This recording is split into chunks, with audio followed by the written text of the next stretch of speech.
Fever down! Bow, bow, bow! Big dub! Yes, sir! Dub. Big dub. Job's not done yet. Job's not done yet. Dub's in the chat. Back to Sin City. One more. We can do it. Earn, not given. This is it, the very Aliyah Boston performance we've been demanding to see. This game finally made everyone take notice and say, alright, that's the Aliyah Boston we knew she was capable of. If you're a regular on this channel, you know I've been emphasizing it all year. When your foundation is a true big three, it's not enough for a single player to bear the weight. Two of the three must perform every single night, and honestly, Boston hasn't been that player for a while. Let's be truthful here. Her defense is solid. No one is questioning her defense. But the issue is, on offense, she's been practically a ghost for the past 2, perhaps 3 months. At times, you'd almost forget she was on the court, and it's not due to a lack of talent. It's a lack of aggression, not demanding the ball, and not asserting her dominance. But today was a different story. Aliyah Boston entered the game completely focused. She entered with motivation. She came in like someone who was fed up with the critics and tired of people questioning her position on this team.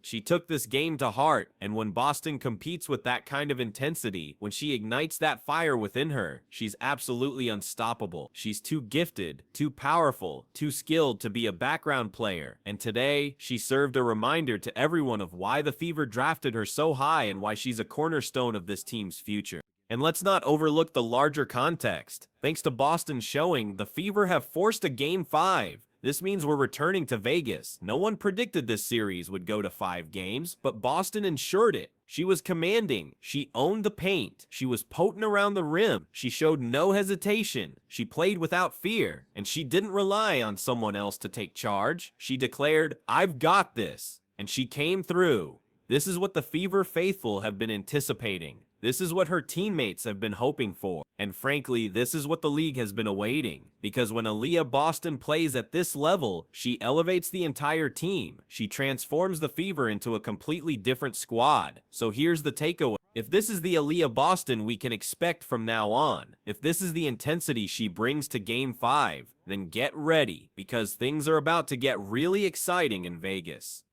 This was an utter masterclass from Aliyah Boston. Simply dominant. 26 points, 13 rebounds, 4 assists, 2 blocks. She was an absolute force out there. This is precisely what we've been pleading for. Boston established her position in the paint, called for the ball, and every time she got it, something good resulted. Too powerful, too skilled, too focused. The Aces had no solution. Kelsey "Pistol" Mitchell once again was on fire. 35 minutes, 11 for 22 from the field, 4 of 7 from three-point range, 29 points, 6 assists, and 3 rebounds. And it wasn't a walk in the park. Las Vegas threw the kitchen sink at her. Box and ones, elbows, traps. They were overloading on every possession. It made no difference. She still scored. She still made the difficult shots. And when it was crunch time, Pistol Mitchell delivered, as always. And I have to give credit to Odyssey Sims. 6 of 10 from the floor, 6 of 7 from the line for 19 points. Plus, she handled the ball with poise. And that one move, my goodness. Left side wing. A big switched onto her. She executed an in-and-out hesitation, a pump fake, a step through, and finished it off the glass with her left. I swear, Sims had that defender looking like a character from a D&1 mixtape. Pure artistry. That's how you play. That's how you rise to the occasion. Lexi Hull, her stats won't jump out. Only 8 points on 3 of 11 shooting, 1 of 6 from behind the arc, but on defense, she was a constant presence. With 4 steals, 8 rebounds, and relentless energy, she generated extra opportunities just by deflecting passes, diving for loose balls, and making Jackie Young and Chelsea Gray take tough shots. That's a championship-level hustle right there. But hey, A'ja Wilson was still A'ja Wilson. She put up 32 points on 13 of 23 shooting, with 10 boards, 3 steals, and 4 blocks. There's a reason she's the best in the world, and she reminded everyone of that tonight. This was a battle of titans. Wilson against Boston, exchanging blows like Ali and Frazier. And tonight, Boston came out on top. The Fever as a whole had 30 free throw attempts compared to just 12 for the Aces. You can bet Becky Hammon will be furious about that in her post-game presser, but when you're aggressive, you get calls. That's what Indiana did. Natasha Howard, I'm trying to be patient with her, but 7 points, 3 rebounds, and a couple more travels. That needs to be cleaned up. We can't afford to squander possession. Shea Groom gave some solid minutes from the bench, though 7 points, 2 steals, and steady defense.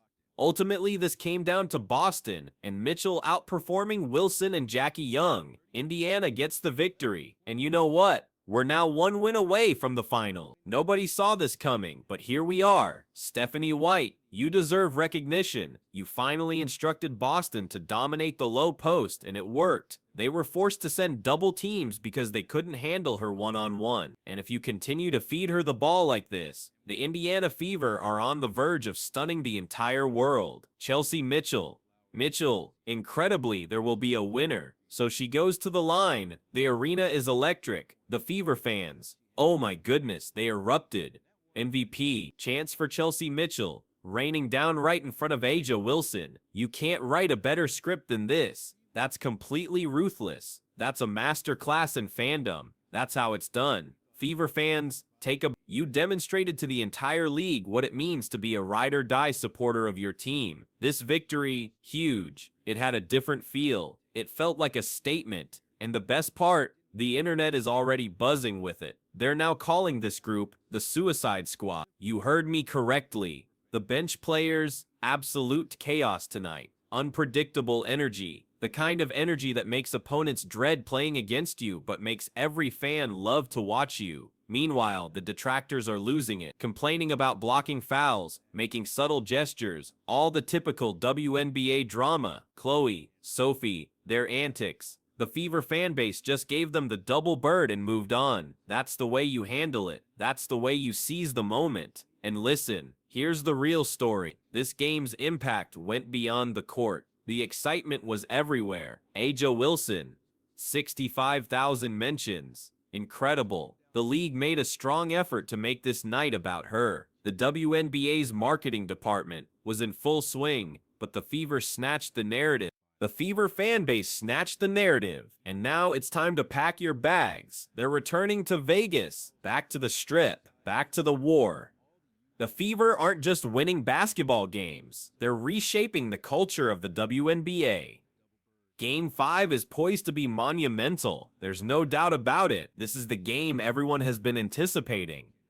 And here's the deal. Scheduling is important. If the WNBA is serious about expanding this league, then I have to say it avoids scheduling games against the NFL. Just don't do it. It's like willingly walking into a buzzsaw. Look, Sundays in the autumn are owned by the NFL. That's not even up for discussion. You can have the greatest product, the most thrilling game, but if you're competing directly with football, the average sports fan will not be watching. It's as simple as that. Schedule these games when you can actually get the spotlight. Tuesday nights, Wednesday nights, Friday nights. Dominate those nights. Give fans a compelling reason to tune in without other distractions. And please don't misunderstand me. This last game was a great one. Entertaining to watch. Full of drama and energy, but it was overshadowed because it was up against a full slate of NFL games. That's just poor business sense. The WNBA has momentum on its side right now, but you can't squander it by trying to compete with a giant you're not going to defeat. So yes, Game 5 will be monumental. Mark your calendars. Get ready, and let's hope the league finally starts to develop a better scheduling strategy if they truly want to maximize their growth potential. Anyway, that's all for me. Thanks for tuning in. The Phoenix Mercury have defeated the Minnesota Lynx 3-1 and will advance to the 2025 WNBA Finals. Share your thoughts in the comments. Let me know what you think. And as always, remember to like, comment, and subscribe. Fever down! Bow, bow, bow! Hey, Dub! Yes, sir! Dub. Big dub. Job's not done yet. Job's not done yet. Dub's in the chat. Back to Sin City. One more. We can do it. I'm not giving.